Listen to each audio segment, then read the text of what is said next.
Hi, and welcome to lesson number 14 in summation. Creating Modification Station and producing these individual lessons has been a pretty exciting thing for me to do as I wind down my lifetime of teaching experience.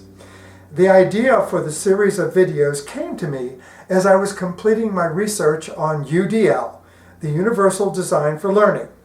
The training is a series of videos coupled with strategies to help students activate their knowledge base, access the needed information, and respond in a way to show they comprehend their lesson or concept.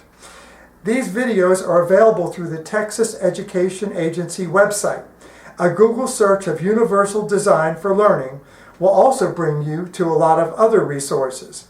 As I said earlier, there's a lot of vocabulary to plow through these videos, but the reward is great, as we often think about modifying work only as watering down what we teach. It's really being reflective about the ways that we teach and whether our practices meet the needs of all of our learners, whether they are identified as being special needs learners or not.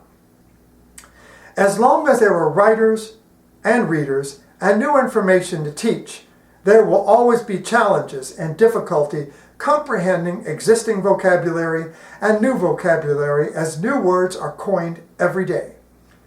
The complexity of the language is not nearly as important as the ideas that are being conveyed. Let's review some of the key points from the lessons.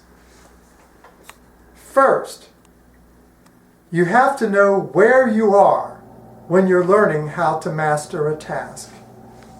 Learners build their understanding of a concept or idea through meaningful exposure to that concept or idea in a variety of ways.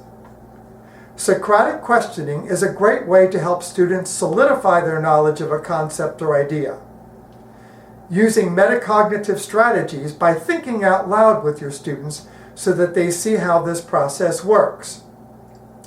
Limit the number of vocabulary items or concepts presented to about 8 at a time. Rephrase complicated language using simple statements or language structures. 5 takeaways is a great way to summarize the basics of a new concept or lesson. Response cards are a great way for you to self-check your teaching in progress before you hand out those test papers. Alternative assignments offer students a way to present their learning in a way more compatible with their learning styles. And last, the phrase, "Keep it simple, students," has its merits. This series of lessons was meant to follow a progression.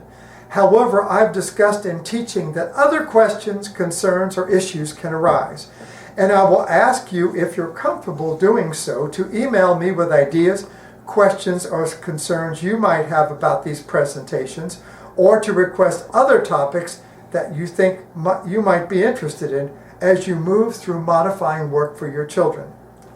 I thank you for your kind attention to these lessons and wish you well on your journey teaching young minds. Remember that the QR code at the end of the presentation will take you to a brief course evaluation where you can also reach out to your needs for me to clarify what I've discussed. Again, I thank you for your attention and your dedication to the work.